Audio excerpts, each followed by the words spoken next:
मैं मयंक आप सभी का अपने YouTube चैनल इन डार्क डस्ट टू डॉन में स्वागत करता हूं। आज की हमारी कहानी भानगढ़ की एक सच्ची घटना पर आधारित है। मैंने और मेरे दोस्त विराट ने भानगढ़ की कई भूतिया कहानियां सुनी हैं कि भानगढ़ राजस्थान की सबसे भूतिया जगह है।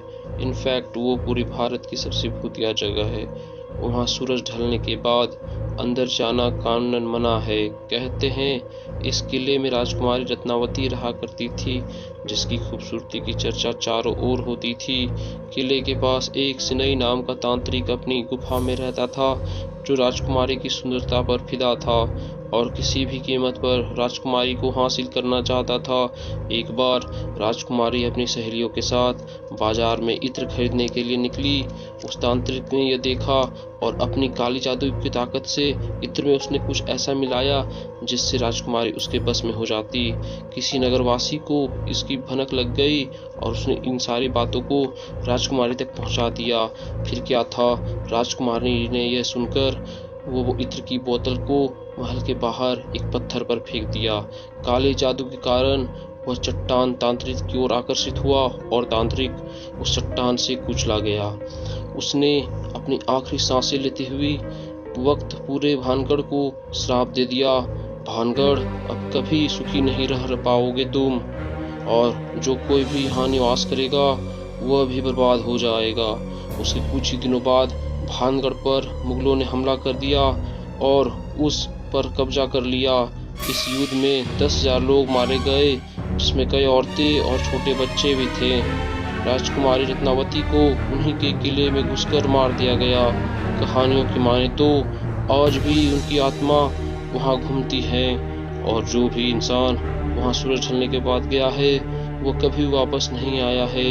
हमने सोचा कि हम वहां जाकर पता लगाएंगे क्या सच में वो इतनी भयानक जगह है या वो सब सिर्फ एक कहानी मात्र है। करीब रात के 9 बजे हम गार्ड को कुछ पैसे देकर किले में घुस गए। अंदर घुसते ही कुछ ऐसा लग रहा था जैसे हवा चलना बंद हो गया हो और एक अजीब सी घुटन हमें होने लगी और हम पसीने से भीग गए। हमने किले के 2-3 चक्कर लगाए पर हमें कुछ भी भूतिया वहां नहीं मिल पाया। मुझे एक जरूरी कॉल करना था पर नेटवर्क नहीं होने के चक्कर में एक कोने में चला गया। जैसे ही मैंने कॉल लगाया तभी मुझे एहसास हुआ कि एक लड़की चिल्ला रही है। मैं भागा भागा विराट के पास गया पर वहाँ विराट नहीं दिखाई दिया। मैंने विराट को काफ़ी आवाज़ लगाई, विराट विराट, पर उसकी तरफ से कोई जवाब नहीं आया। तभी मुझे ऊपर के कमरे से धम की आवाज़ सुनाई दी।